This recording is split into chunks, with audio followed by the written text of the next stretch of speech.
If you're an adult and you come into this country and you're pregnant and you have a baby in this country, you still know you're subject to deportation even if your child becomes a citizen. Now, whose fault is that? Whose fault is that? So we're supposed to say as a country, okay, adult, we're not deporting you. And so what could happen is the adult is deported and they take their child with them, who's an American citizen. That's perfectly legal, and there's nothing wrong with that.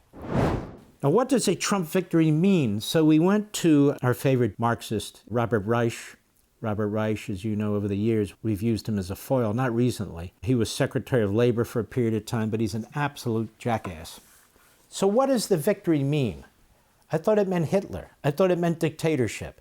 I thought he was going to order the military to kill people with whom he disagrees. This is what we heard all over the media, which the professor didn't find to be disinformation or offensive in any respect. So I thought Donald Trump was going to round up journalists, particularly those on MSNBC and CNN, right? It's so pathetic. So let's see what our friend has to say. Go ahead. I won't try to hide it. I'm heartbroken. Now, he looks like he's in a full state of constipation. Go ahead. Heartbroken and scared, to tell you the truth. I still have faith in America. I know we can do a lot to resist Trump's worst plans. But right now, that's little comfort to the people who are most at risk. Today, millions must now live in fear of being swept up by Trump's cruel mass deportation plan. Hold on a second. Hold on a second. Mass deportation is not the first time it will occur, and God willing it will occur. It happened under Dwight Eisenhower. They used to like Dwight Eisenhower. He was a moderate president, Republican. He built the highway system, and he did other things they liked, but he also, in his first 6 months, he rounded up 1 million illegal aliens, had the military round them up, and removed them from the United States. Now, he's worried about this. Well, why wasn't he worried about it when the border was opened? Notice he's not worried about, and hasn't said so, the god-awful number of women who've been sold into sex slavery, or the missing 325,000 unaccompanied children. That doesn't seem to worry him. He doesn't talk about it. None of them talk about it. The drug cartels, the torture, the abuse, the murder, the fentanyl, and all the rest. He's worried about the deportation of illegal aliens, millions of them. Well, maybe they shouldn't have let millions of them in here. And I'll do a whole show on this one of these days soon, but the big problem that's hanging out, there's chain migration. These millions of people here illegally, if the women get pregnant, although guys can get pregnant now too, isn't that right? I seem to understand that. I mean, I don't understand it, but I seem to hear that. But anyway, those children become automatically American citizens. And over time, as they get older, we have what's called chain migration. So they can bring in literally scores of relatives, even people they don't know, even distant relatives, third cousins, things like that. They can bring in 20, 25, 30 individuals, each one of them. Now, I want you to multiply that times 10 million. 10 million. There's 21 million illegals. Figure 10 million kids, probably more. At some point, they reach an age where they're free to bring in relatives. What's going to happen to our country then? It'll be destroyed because we don't have assimilation in this country anymore. That's not what happens in our public schools and in our media and all the rest. Anyway, go ahead. Documented immigrants, as well as undocumented, and millions of American citizens with undocumented parents or spouses. More Americans... You can't deport American citizens. You understand what I'm saying? Nobody can deport American citizens against their will. Period. Now, let's keep a few things in mind, what he's talking about, but he's purposely fear-mongering. Every illegal alien that's come into this country has done so voluntarily, even the ones that pay, these drug cartels and the rest to bring them here. They chose to come to the United States. They know the law. I'm not talking about the intricacies of the law. They know what illegal means. They know what legal means. They know what citizen means. They know what non-citizen means.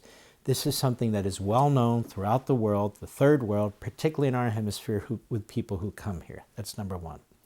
So number two, you've come here voluntarily. The United States isn't dragging you across the border saying, please come here, please come here. The border's wide open. They're coming, but they're voluntarily coming on their own. Number two, if you're an adult and you come into this country and you're pregnant and you have a baby in this country, you still know you're subject to deportation even if your child becomes a citizen. Now, whose fault is that? Whose fault is that? So we're supposed to say as a country, okay, adult, we're not deporting you. And so what could happen is the adult is deported and they take their child with them, who's an American citizen. That's perfectly legal. And there's nothing wrong with that. There's nothing wrong with that. And I will put a footnote onto this too.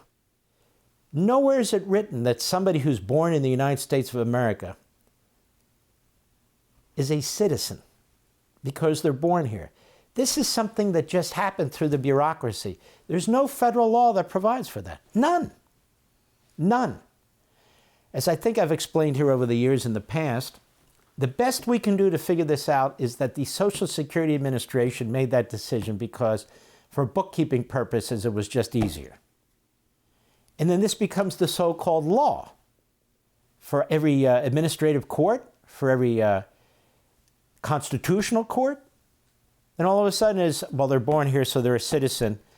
It's ridiculous. And so the argument goes that you're born here, it talks about American jurisdiction, so the jurisdiction is American and you're a citizen. No, it's the reverse, which is, how is it possible for somebody to create a jurisdiction for themselves, committing an illegal act?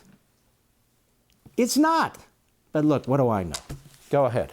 Now must fear that they'll be forced to give birth or be denied life-saving care during an ectopic pregnancy or miscarriage. What is, you'll be forced to give birth?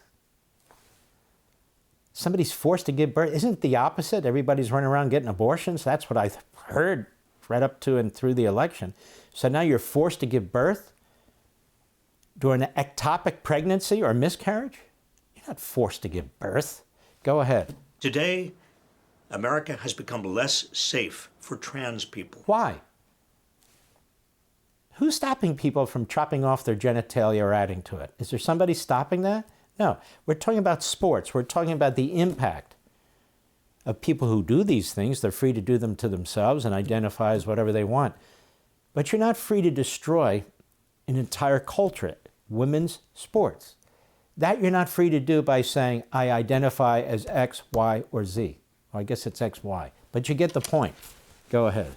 Especially trans kids, who are already at risk of violence and discrimination. Well, who wants violence against trans kids? What we're talking about is that parents need to be involved in every decision affecting that child. States, it's a fact. Stay out of the bedroom, except when it comes to your kid. We're in charge. It doesn't work that way. Those are our kids. We're in charge. And so these state laws that pretend to be doing something righteous, they're not doing anything righteous. It's heinous. The reason you have parental involvement is because that's your blood, that's your flesh. Nobody knows better than you what's in the best interest of your children.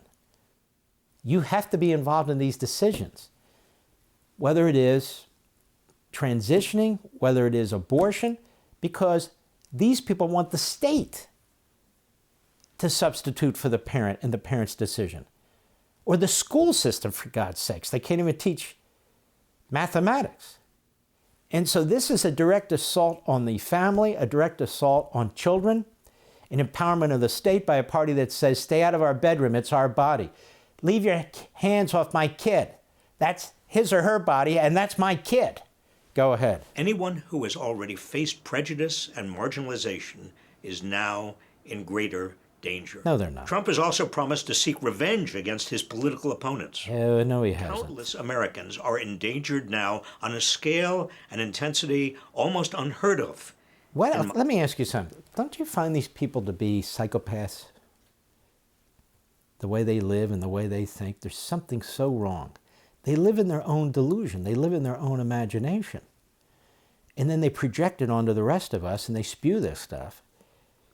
And these people, they've gone to Harvard and Yale, they've taught at these schools, they've held high government positions, they hold positions in radio and TV and Hollywood and all. This is sick. This is absolutely sick. Go ahead.